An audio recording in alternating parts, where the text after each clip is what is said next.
How U.S. Marines Turned a Suicide Mission into Victory. February 19, 1945. 550 miles from Tokyo. 8 square miles of volcanic rock and ash. The Japanese called it Iwo Jima, Sulphur Island. But the United States Marines who landed there that morning would come to know it by another name: Hell on Earth. What was supposed to be a quick 10-day operation would become 36 days of the most brutal fighting in Marine Corps history. Nearly 7,000 Americans would die here. Another 20,000 would be wounded. It would be the only battle in the Pacific where American casualties exceeded those of the Japanese. This is the story of how ordinary men faced impossible odds, fought through an underground fortress engineered for mass slaughter, and planted the American flag on ground that the enemy swore would never fall. By early 1945, the tide of war had turned against Imperial Japan. American B-29 Superfortress bombers operating from bases in the Mariana Islands were pounding Japanese cities with increasing ferocity. But there was a problem. The 1,500-mile journey from the Marianas to Tokyo left the massive bombers vulnerable. They flew without fighter escorts. The distance was too great. And sitting directly in their path was Iwo Jima, where Japanese fighters scrambled to intercept them, and early warning stations tracked every approach. American military planners saw the solution clearly. Take Iwo Jima. Neutralize the Japanese garrison. Turn those airfields into emergency landing strips for crippled bombers and bases for fighter escorts. On paper, the mission seemed straightforward. The island was tiny, just 8 square miles. The American invasion force would be massive: 70,000 Marines against an estimated 21,000 defenders. What the Americans didn't fully understand was that they were about to assault a fortress unlike anything they had ever encountered. Lieutenant General Tadamichi Kuribayashi arrived on Iwo Jima in June 1944. A career soldier from samurai ancestry, Kuribayashi had studied in the United States and understood American military power better than most Japanese commanders. He knew he could not win. But he could make the Americans pay a price so terrible that they might reconsider invading the Japanese homeland itself. Kuribayashi had been given an impossible mission: defend Iwo Jima to the last man. He accepted, knowing he would never leave the island alive. For 9 months, Kuribayashi transformed Iwo Jima into a death trap. He abandoned traditional Japanese doctrine: no suicidal banzai charges, no defense of the beaches. Instead, he ordered his men underground. Mining engineers were brought from Japan to design an elaborate network of tunnels, bunkers, and fortified positions. By February 1945, 11 miles of tunnels had been carved into the volcanic rock, passageways connecting hundreds of defensive positions. Some excavations could hold 300 to 400 men. Multiple entrances and exits prevented Marines from trapping defenders inside. Special attention was paid to ventilation to combat the sulfur fumes that seeped from the volcanic soil. Hidden artillery positions, camouflaged machine gun nests, carefully sited fields of fire that covered every inch of the island. The soft volcanic rock had been easy to cut, but concrete reinforcements made the bunkers nearly impervious to naval bombardment. Mount Suribachi, the 550-foot dormant volcano at the island's southern tip, was honeycombed with artillery emplacements and observation posts. From its heights, Japanese spotters could direct fire across the entire landing area. The northern part of the island, a maze of ridges, gorges, and rocky plateaus, was fortified even more heavily. Kuribayashi's plan was brutally simple: let the Americans land. Let the beaches fill with men and equipment. Then unleash hell. On June 15, 1944, the United States Navy and Army Air Forces began what would become the longest pre-invasion bombardment of the Pacific War.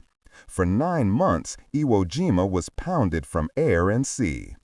B-29 Liberators flew over 500 sorties, dropping more than 1,000 tons of bombs. As D-Day approached, Major General Harry Schmidt, commanding the Marine Landing Force, requested 10 days of heavy naval bombardment. He knew his Marines would need every advantage. The Navy refused. Admiral William Blandy, citing ammunition limitations and a tight schedule before the upcoming Okinawa invasion, granted only 3 days. The bombardment that began on February 16th was the largest ever seen in the Pacific. 14,000 tons of shells fired from battleships, cruisers, and destroyers. It looked devastating. Enormous clouds of smoke and dust rose thousands of feet into the air. From the ships offshore, it seemed impossible that anything could survive. But deep underground, protected by tons of volcanic rock and concrete, Kuribayashi's men waited. The bombardment had destroyed some positions, but the vast majority of the defensive network remained intact. The craters left by shells and bombs provided additional cover for the defenders while creating obstacles for the attackers.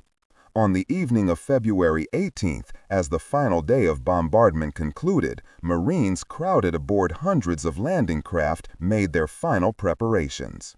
They cleaned weapons, wrote letters home, and tried not to think too hard about what awaited them on those black volcanic beaches. By dawn on February 19, 1945, 450 American ships surrounded Iwo Jima.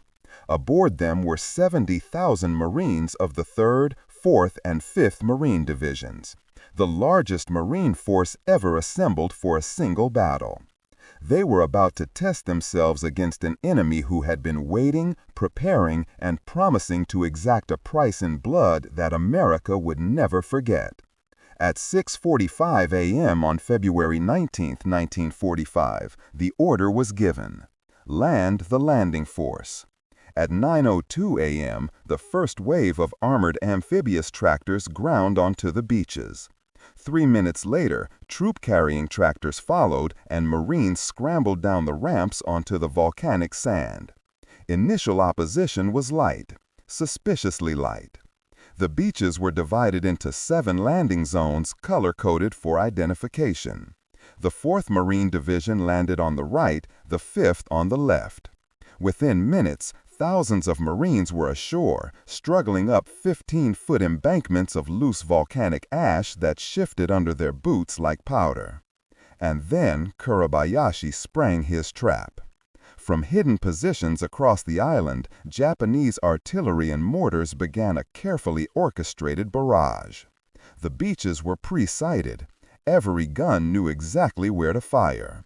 Mount Suribachi erupted with fire from dozens of concealed positions. From the high ground to the north, more artillery poured in.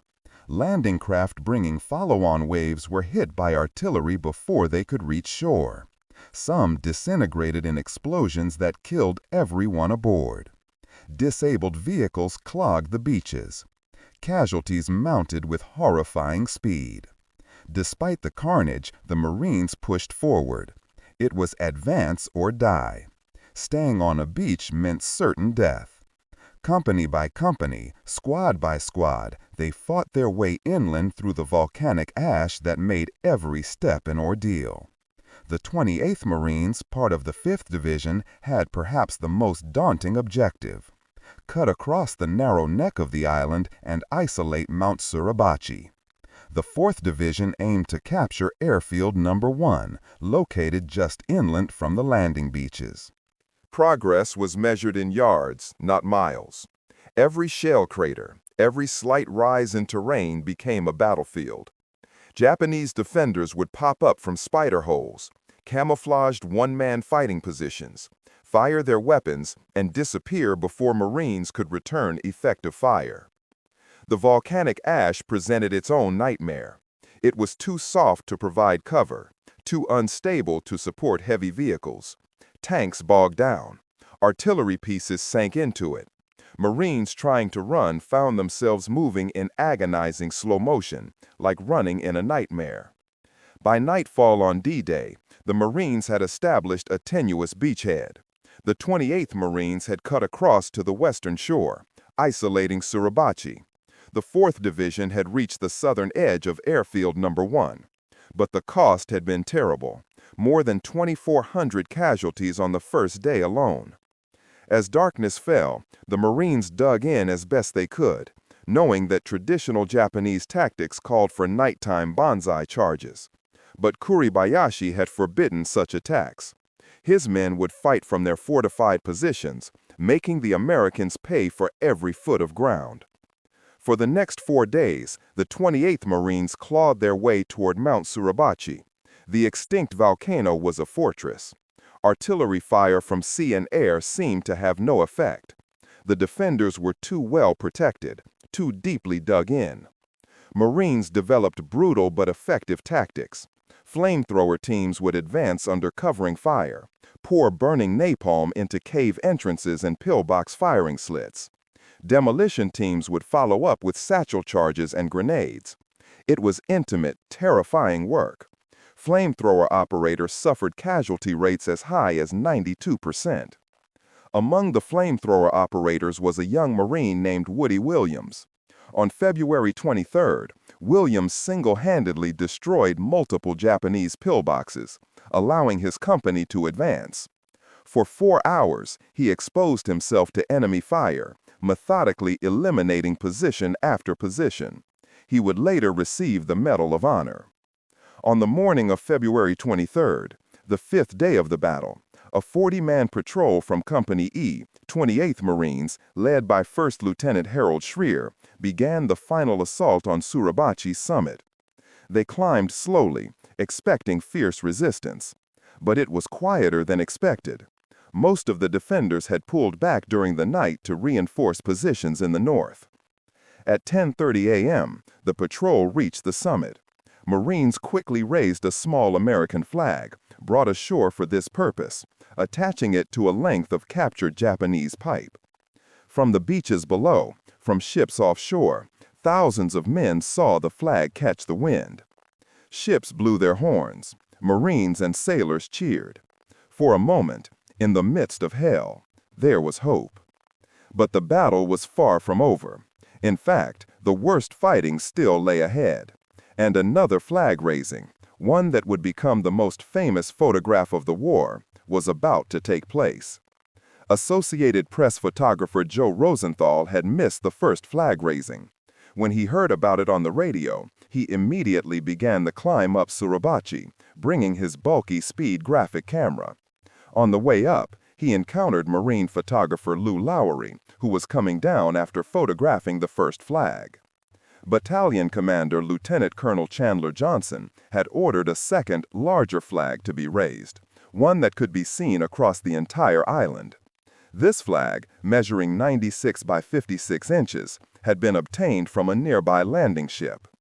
6 men were assigned to raise it: Sergeant Michael Strank, Corporal Harlan Block, Privates First Class Franklin Sousley, Ira Hayes, and Rene Gagnon, and Navy Corpsman Harold Schultz. They attached the flag to a heavy section of pipe and prepared to raise it as the first flag came down. Rosenthal, standing on a pile of sandbags to get a better angle, saw the men begin to lift the pole. He raised his camera, framed the shot, and pressed the shutter. 1/400th of a second. That's all it took to create the most recognizable image of World War II. 6 men straining together to raise the flag, their bodies forming a diagonal line of pure determination against the sky. The photograph would win the Pulitzer Prize. It would appear on millions of war bond posters and raise billions of dollars. It would become the model for the Marine Corps War Memorial in Arlington, Virginia. But 3 of the 6 men in the photograph, Strank, Block, and Sousley, would never leave Iwo Jima alive. And for the Marines still fighting on that island of death, the flag was a beacon of hope in a battle that still had a month of horror ahead. The fall of Mount Suribachi was a symbolic victory, but Kuribayashi's main defenses lay in the north.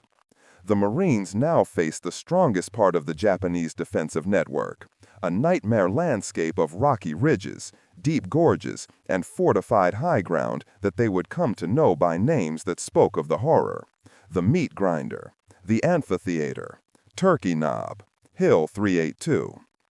The terrain itself was an enemy. Steep ravines cut through the landscape, providing natural defensive positions. Every ridge was fortified. Every cave system connected to tunnels that allowed Japanese troops to move unseen, appearing behind American lines to plant mines or launch surprise attacks. Hill 382, the second highest point on the island, was a fortress. At its base was a complex the Marines grimly named the Meat Grinder, a heavily fortified area where nearly 850 Marines would die trying to advance a few hundred yards. On the hill itself, the Japanese had constructed a massive communication center and Colonel Chosaka Kaido's command post for all artillery on the island. This structure was virtually impervious to bombardment. Attacking it required Marines to advance across open ground, swept by machine gun fire, artillery, and mortars from multiple directions. The tactics rarely varied, because they couldn't. A position would be identified. Naval or artillery fire would pound it. Marines would advance, often crawling through the volcanic ash and rock. Flamethrowers would burn out the defenders. Demolition teams would seal cave entrances. And then the Marines would move to the next position, and the next, and the next. After 2 weeks of constant combat, Marines were physically and mentally exhausted. They lived in the same filthy uniforms, ate when they could, slept maybe 2 hours at a time. They had seen friends killed, witnessed horrors they couldn't process. But they kept going, because the man next to them kept going. The Battle of Iwo Jima would see individual acts of courage that defy comprehension. The battle would produce 27 Medals of Honor, more than any other single battle in American history. Gunnery Sergeant John Basilone was already a legend. He had earned the Medal of Honor at Guadalcanal, then spent time back in the United States selling war bonds. He could have stayed home. Instead, he volunteered to return to combat. On D-Day, Basilone led his machine gun section ashore. Under heavy fire, he personally flanked and destroyed a Japanese blockhouse. Moving forward, he guided a tank out of a minefield, exposing himself to enemy fire to save the crew. Moments later, a Japanese mortar round killed him. He was 38 years old. Private Jack Lucas was 14 years old when he lied about his age to enlist in the Marines. Deemed too young for combat, he was assigned to a rear unit. But Lucas stowed away on a ship bound for Iwo Jima, determined to fight. Though technically a deserter, his battalion mates were impressed by his determination and let him land with them. By nightfall, the second day of the battle, 2 Japanese grenades landed in Lucas's position. Without hesitation, the 17-year-old threw himself on both grenades, sheltering his comrades with his own body. Miraculously, Lucas survived his terrible wounds. He would become the youngest Marine ever to receive the Medal of Honor. These were just 2 of dozens of extraordinary acts of heroism that occurred daily on Iwo Jima. In the face of constant death, ordinary men performed extraordinary deeds, not for glory or recognition, but simply because their brothers in arms needed them. As February turned to March, the battle devolved into a slow, grinding advance through the most heavily defended terrain on the island. Progress was measured in yards per day, sometimes yards per week. Units that began the battle at full strength were reduced to fragments. The 1st Battalion 26 Marines started the battle with 996 officers and men.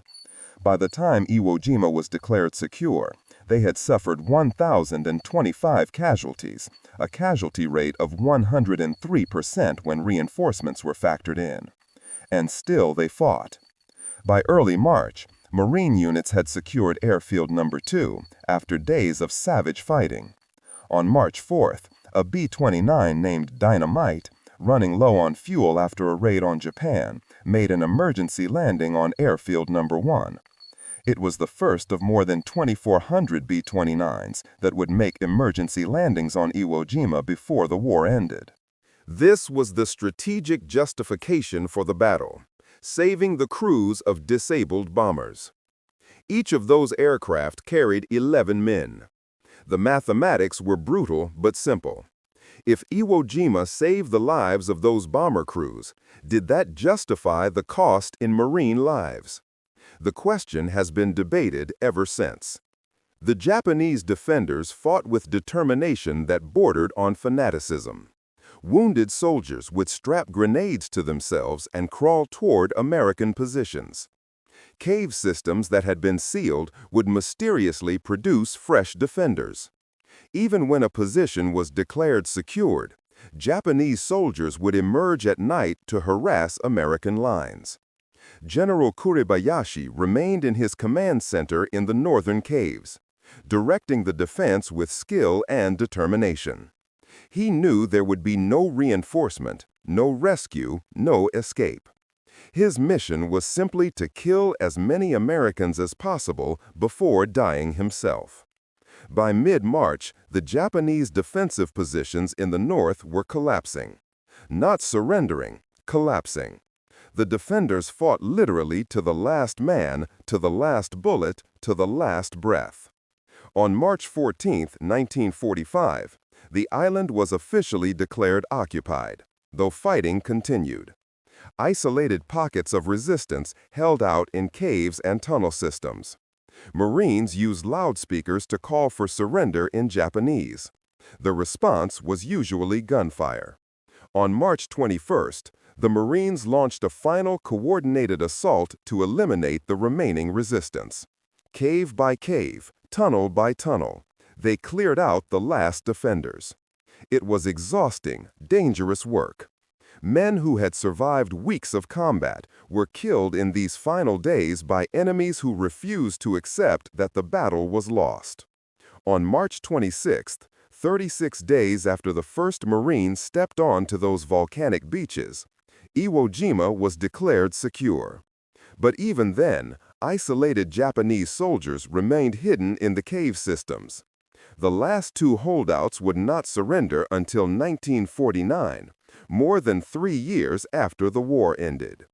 General Kuribayashi likely died in late March during a final attack. His body was never found, and his exact fate remains unknown.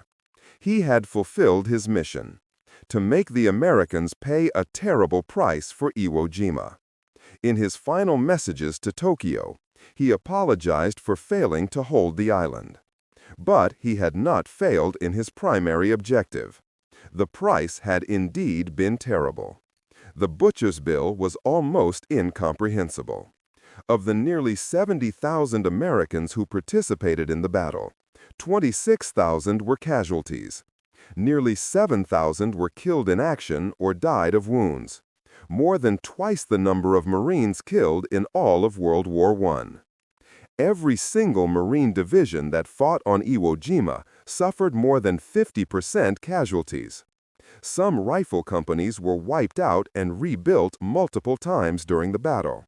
The casualty rate among junior officers and NCOs, the men who led from the front, was even higher. On the Japanese side, of the 21,000 defenders, only 216 were taken prisoner. The rest died in their underground fortress, fighting exactly as Kuribayashi had ordered them to do, to the last man. The debate over whether Iwo Jima was worth the cost began even before the battle ended and continues to this day. Some historians argue that the island's strategic value was overstated, that the airfields could have been neutralized through continued bombing, that the lives of the bomber crews saved did not justify the lives of the Marines lost. Others point out that more than 24,000 American airmen, the crews of those B-29s that made emergency landings, owed their lives to the capture of Iwo Jima. They argue that without those airfields, those men would have died in the Pacific Ocean. The truth may lie somewhere in between. War is rarely a simple equation of costs and benefits. Sometimes the strategic value of a battle cannot be measured solely in lives saved or airfields captured. Joe Rosenthal's photograph of the flag raising became more than just an image of World War II. It became a symbol of what Americans can accomplish when they refuse to surrender, refuse to retreat, refuse to accept defeat even in the face of impossible odds. 3 of the men in that photograph died on Iwo Jima. All of them knew, as they raised that flag, that the battle was far from over. They raised it anyway, not because victory was certain, but because surrender was unthinkable. Fleet Admiral Chester Nimitz, commander of the Pacific Fleet, perhaps said it best. Among the Americans who served on Iwo Island, uncommon valor was a common virtue. Iwo Jima was not the longest battle of World War II. It was not the largest, but it may have been the most ferocious, a testament to both Japanese determination and American resolve. For the Marines who fought there, the island became a defining experience. Many could never fully explain what they had endured to those who had not been there. How do you describe 36 days in hell to someone who has never left Earth? Today, the island is called Iwo To by the Japanese. It is uninhabited except for military personnel. But every year, fewer veterans return to walk those black beaches, to climb Mount Suribachi, to remember the friends who never left. The Battle of Iwo Jima was a suicide mission that became a victory. Not because it was easy, but because the men who fought there refused to let it be anything else. On 8 square miles of volcanic rock and ash, they faced impossible odds and prevailed. This was Iwo Jima. This was how the Marines turned a suicide mission into victory. And this is how we remember them. In memory of the 6,821 Americans killed in action, and the 19,217 wounded during the Battle of Iwo Jima, February 19th through March 26, 1945. Uncommon valor was a common virtue. Thank you for watching our video. If you found this story of courage and sacrifice meaningful, please consider subscribing to our channel for more historical documentaries. Hit the like button if you enjoyed this content, and share it with others who appreciate history. Leave a comment below telling us what aspect of the Battle of Iwo Jima impacted you most. Your engagement helps us continue bringing these important stories to life. Don't forget to click the notification bell so you never miss our upcoming documentaries on the pivotal battles and heroes of World War II. Until next time, remember the sacrifices made by those who came before us. Thank you, and we'll see you in the next video.